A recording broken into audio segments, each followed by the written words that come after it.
ജമാഅത്തെ ഇസ്ലാമി വിഷയത്തിലെ ടി.പി. രാമകൃഷ്ണൻ നിലപാട് തിരുത്തി എ.കെ. ബാലൻ. മാതൃഭൂമി ന്യൂസിന് നൽകിയ പ്രത്യേക അഭിമുഖത്തിലാണ് ബാലൻ എൽ.ഡി.എഫ് കൺവീനറുടെ നിലപാട് തിരുത്തിയത്. താൻ പറഞ്ഞത് തെറ്റാണ് എന്ന് പാർട്ടി പറഞ്ഞിട്ടില്ല എന്ന് ബാലന്റെ ഒളിയമ്പ്. മുഖ്യമന്ത്രിയും പാർട്ടി സെക്രട്ടറിയും വിശദീകരിച്ചാൽ ഒരാൾക്കും സംശയം വേണ്ട എന്ന് എ.കെ. ബാലൻ. യു.ഡി.എഫ് അധികാരത്തിൽ വരാൻ പോകുന്നില്ല എന്നായിരുന്നു ടി.പി. രാമകൃഷ്ണന്റെ അന്നത്തെ മറുപടി. ഇടതുപക്ഷ മുന്നണിയുടെ കൺവീനർ ഒരു കാര്യം സൂചിപ്പിച്ചു. യു.ഡി.എഫ് അധികാരത്തിൽ വരില്ലല്ലോ, ആഭ്യന്തരം ജമാഅത്തെ ഭരിക്കില്ലല്ലോ, പിന്നെ ആ പറയുന്നതിന് അർത്ഥമില്ലല്ലോ. ഞാനങ്ങനെ പറഞ്ഞിട്ടേ ഇല്ല, ഞാൻ ആ ഭാഗത്തേക്ക് കടന്നിട്ടേ ഇല്ല. പിന്നെ പാർട്ടിയുടെ നയമെന്താണ്, ഇടതുപക്ഷ ജനാധിപത്യ മുന്നണിയുടെ നയമെന്താണ്, ആ നയത്തിനെതിരായി ഞാനെന്തെങ്കിലും പറഞ്ഞിട്ടുണ്ടെങ്കിൽ പാർട്ടിയുടെ സംസ്ഥാന സെക്രട്ടറിയുടെയും അതുപോലെ തന്നെ ബഹുമാനപ്പെട്ട മുഖ്യമന്ത്രിയുടെയും വിശദീകരണത്തിന്റെ ഭാഗമായി പിന്നീട് ഒരാൾക്കും സംശയത്തിനിടയില്ലല്ലോ.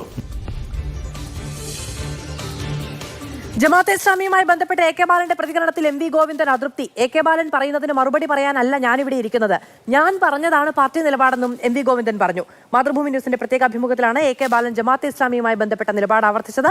അതിനോടുള്ള മറുപടിയായിരുന്നു പാർട്ടി സെക്രട്ടറിയുടേത്. എ.കെ. ബാലന്റെ പ്രതികരണത്തിന് ഞാനിവിടെ പറയാൻ പോകുന്നു. അല്ലെങ്കിൽ ഇനിയും ആവശ്യമുണ്ടെങ്കിൽ മാറാടും തലശ്ശേരിയും പറയുന്നതാണ്. ഇത് CPM-ന്റെയും കൂടെ നിലപാടാണ്. ഞാനിപ്പോൾ പറഞ്ഞ എന്റെ പാർട്ടി നിലപാട്, അതായത് ജമാഅത്തെ ഇസ്ലാമിയെ യു.ഡി.എഫ് കൂട്ടിക്കൊണ്ടുപോവാണ്. എ.കെ. സ്റ്റെഫിൻ വിവരങ്ങളുമായി നമ്മളോടൊപ്പം ചേരുകയാണ്. സ്റ്റെഫിൻ, എ.കെ. ബാലന്റെ പ്രസ്താവന വന്നതിന് ശേഷം പാർട്ടി സെക്രട്ടറി മാധ്യമങ്ങളെ കണ്ടപ്പോൾ പാർട്ടി പറയും എന്ന് ആവർത്തിച്ച പ്രതികരണം മാത്രമാണ് ഉണ്ടായിരുന്നത്.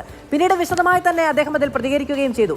ഇന്ന് ഏറെ ക്ഷുഭിതനാണ്, അതിന് മറുപടി പറയാനല്ല ഞാനിവിടെ ഇരിക്കുന്നത് എന്നാണ് പറയുന്നത്.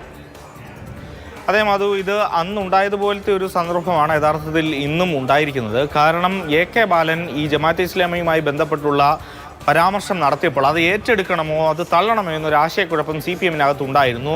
കാരണം CPM-ന് ഈ ഒരു വിവാദം കത്തിച്ചു കഴിഞ്ഞാൽ ഇത് എങ്ങനെ മാനേജ് ചെയ്ത് മുമ്പോട്ട് കൊണ്ടുപോകാമെന്നൊരു പ്രതിസന്ധി അന്നുണ്ടായിരുന്നു എന്നുള്ളത് വാസ്തവമാണ്. അതുകൊണ്ടാണ് അന്ന് തിരുവനന്തപുരം ജില്ലാ കമ്മിറ്റി യോഗത്തിന് കയറിപ്പോകുന്ന എം.വി. ഗോവിന്ദനോട് ഈ കാര്യം ചോദിക്കുമ്പോൾ പാർട്ടി പറയുമെന്ന് ഒരു വരി മാത്രം പറഞ്ഞുകൊണ്ട് അദ്ദേഹം അകത്തേക്ക് പോയത്. പിന്നീട് മുഖ്യമന്ത്രി എ.കെ. ബാലനുമായിട്ട് യോജിച്ച് അദ്ദേഹത്തിൻ്റെ നിലപാട് അംഗീകരിച്ചതോടുകൂടിയാണ് CPM ഒന്നാകെ ഈ നിലപാടിലേക്ക് എത്തുകയും ചെയ്തത്. അതിൻ്റെ രാഷ്ട്രീയമായിട്ടുള്ള മാറ്റങ്ങൾ അല്ലെങ്കിൽ രാഷ്ട്രീയമായി CPM-നുണ്ടാക്കിയ നേട്ടങ്ങളെല്ലാം നമ്മൾ വരുന്ന ദിവസങ്ങളിൽ അല്ലെങ്കിൽ കഴിഞ്ഞ ദിവസങ്ങളിലൊക്കെ ആയി ഇങ്ങനെ കണ്ടുകൊണ്ടിരിക്കുകയാണ്. ഇന്നും കോൺഗ്രസ് എത്തി നിൽക്കുന്ന ഒരു പ്രതിസന്ധിയും അതുമൂലമാണ്.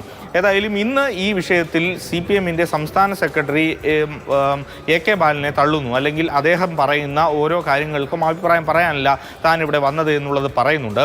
ഒപ്പം തന്നെ എടുത്തു പറയേണ്ടത് എ.കെ. ബാലനെ സംബന്ധിച്ചിടത്തോളം ഇപ്പോൾ ഉണ്ടായിരിക്കുന്ന CPM-നകത്തുണ്ടായിരിക്കുന്ന ഒരു ചെറിയ പ്രശ്നമുണ്ട്. അത് ഈ ജമാഅത്തെ ഇസ്ലാമിയുമായി ബന്ധപ്പെട്ട് അദ്ദേഹം നടത്തിയ പരാമർശത്തിന് എതിരെ അല്ലെങ്കിൽ അതിനെ അംഗീകരിക്കാത്ത തരത്തിലൊരു നിലപാട് എൽ.ഡി.എഫ് കൺവീനർ ടി.പി. രാമകൃഷ്ണൻ്റെ ഭാഗത്തുണ്ടായിരുന്നു.